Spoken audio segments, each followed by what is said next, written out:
So, seems you know how to hold your own. I'd had my doubts when we first hit the road. Thanks. You're not so bad yourself. I never get many things. Big targets, little brains. Yeah.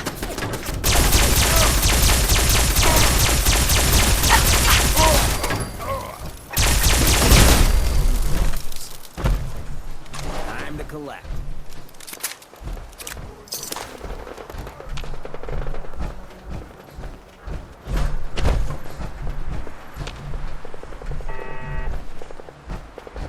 Hey, What to think I ever doubted you. thanks. You're not so bad yourself. I never get many complaints. It's just real rare these days. Find someone who's not willing to take things the way they're handed to them. Too many good folks not willing to get their hands dirty. And too many assholes taking advantage of it. Look at what happened to Diamond City. Before McDonough took over, it was a half-decent place to live. A little stricter than I usually go for, but not terrible. I thought he and I had a pretty happy childhood. But then he decides he's gonna try and get elected with his anti-ghoul crusade. Mankind for McDonough. Before you know it, you got families with kids lining up to drag folks they called neighbor out of their homes and throw them to the ruins.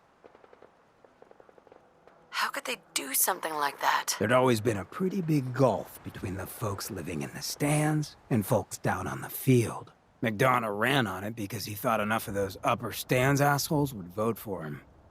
Guess he was right.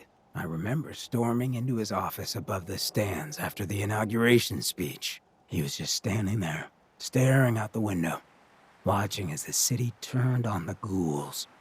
He didn't even look at me. Just said, "I did it, John. It's finally mine." Should have killed him right there, but I don't think it would have changed anything. Instead, I pleaded with him, begged him to call it off. He said he couldn't. He had nothing against the ghouls. He was just carrying out the will of the people. And he couldn't betray the voters. And then he smiled. That hideous fucking mile-long smile. He never smiled like that when we were kids. I didn't even recognize him.